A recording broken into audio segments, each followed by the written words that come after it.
வங்காளதேசத்தில் சிக்கியுள்ள தமிழர்களுக்கு தேவைப்படும் அனைத்து உதவிகளையும் செய்ய முதலமைச்சர் மு.க. ஸ்டாலின் உத்தரவிட்டுள்ளார். இது தொடர்பாக தமிழக அரசு வெளியிட்டுள்ள செய்திக்குறிப்பில், வங்காளதேசத்தில் தற்போது நிலவும் பதற்றமான சூழ்நிலை காரணமாக தமிழர்கள் சிலர் தாயகம் திரும்ப இயலாமல் அங்கு சிக்கியிருப்பதாக தகவல்கள் வரப்பெற்றுள்ளன. வங்காளதேசத்தில் உள்ள இந்திய தூதரகம் அங்கு உள்ள இந்தியர்களின் பாதுகாப்பை கருதி உள்ளூர் பயணங்களை தவிர்க்கவும், அவர்கள் வசிக்கும் வளாகத்திற்கு வெளியே தங்கள் நடமாட்டத்தை குறைக்கவும் அறிவுறுத்தியுள்ளது. தமிழக முதலமைச்சர் மு.க. ஸ்டாலின் அயலக தமிழர் நலன் மற்றும் மறுவாழ்வுத்துறை ஆணையரகத்தை வங்காளதேசத்தில் உள்ள தமிழர்களின் விவரங்களை பெற்று அவர்களுக்கு தேவைப்படும் அனைத்து உதவிகளையும் விரைந்து வழங்கிடுமாறு உத்தரவிட்டுள்ளார்.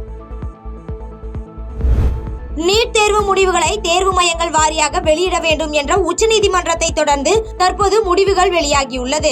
இளநிலை மருத்துவம், பால் மருத்துவம், ஆயுஷ் மற்றும் அது தொடர்பான படிப்புகளுக்கான நுழைவுத் தேர்வு கடந்த மே 5ஆம் தேதி நடந்தது.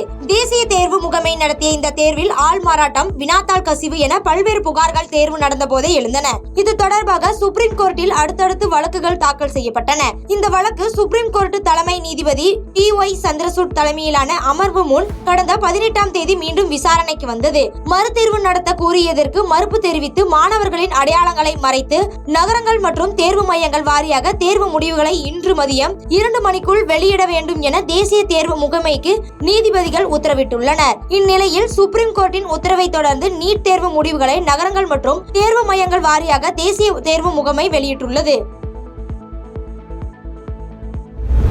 பாமக தலைவர் அன்புமணி ராமதாஸ் மீது போலீசார் 3 பிரிவுகளின் கீழ் வழக்கு பதிவு செய்துள்ளனர். சென்னை எழும்பூர் ராஜரத்தினம் மைதானம் அருகே தமிழக அரசின் மின்கட்டண உயர்வை கண்டித்து பாமக சார்பில் கண்டன ஆர்ப்பாட்டம் நேற்று நடைபெற்றது. இந்த ஆர்ப்பாட்டத்துக்கு பாமக தலைவர் அன்புமணி ராமதாஸ் தலைமை தாங்கினார். மேலும் கௌரவ தலைவர் ஜி.கே. மணி உள்பட பலர் பங்கேற்று மின்கட்டண உயர்வை திரும்ப பெற வலியுறுத்தி கோஷங்களை எழுப்பப்பட்டன. இந்நிலையில் பாமக தலைவர் அன்புமணி ராமதாஸ் உள்ளிட்ட போராட்டத்தில் கலந்து கொண்டோர் மீது எழும்பூர் போலீசார் 3 பிரிவுகளின் கீழ் வழக்கு பதிவு செய்துள்ளனர்.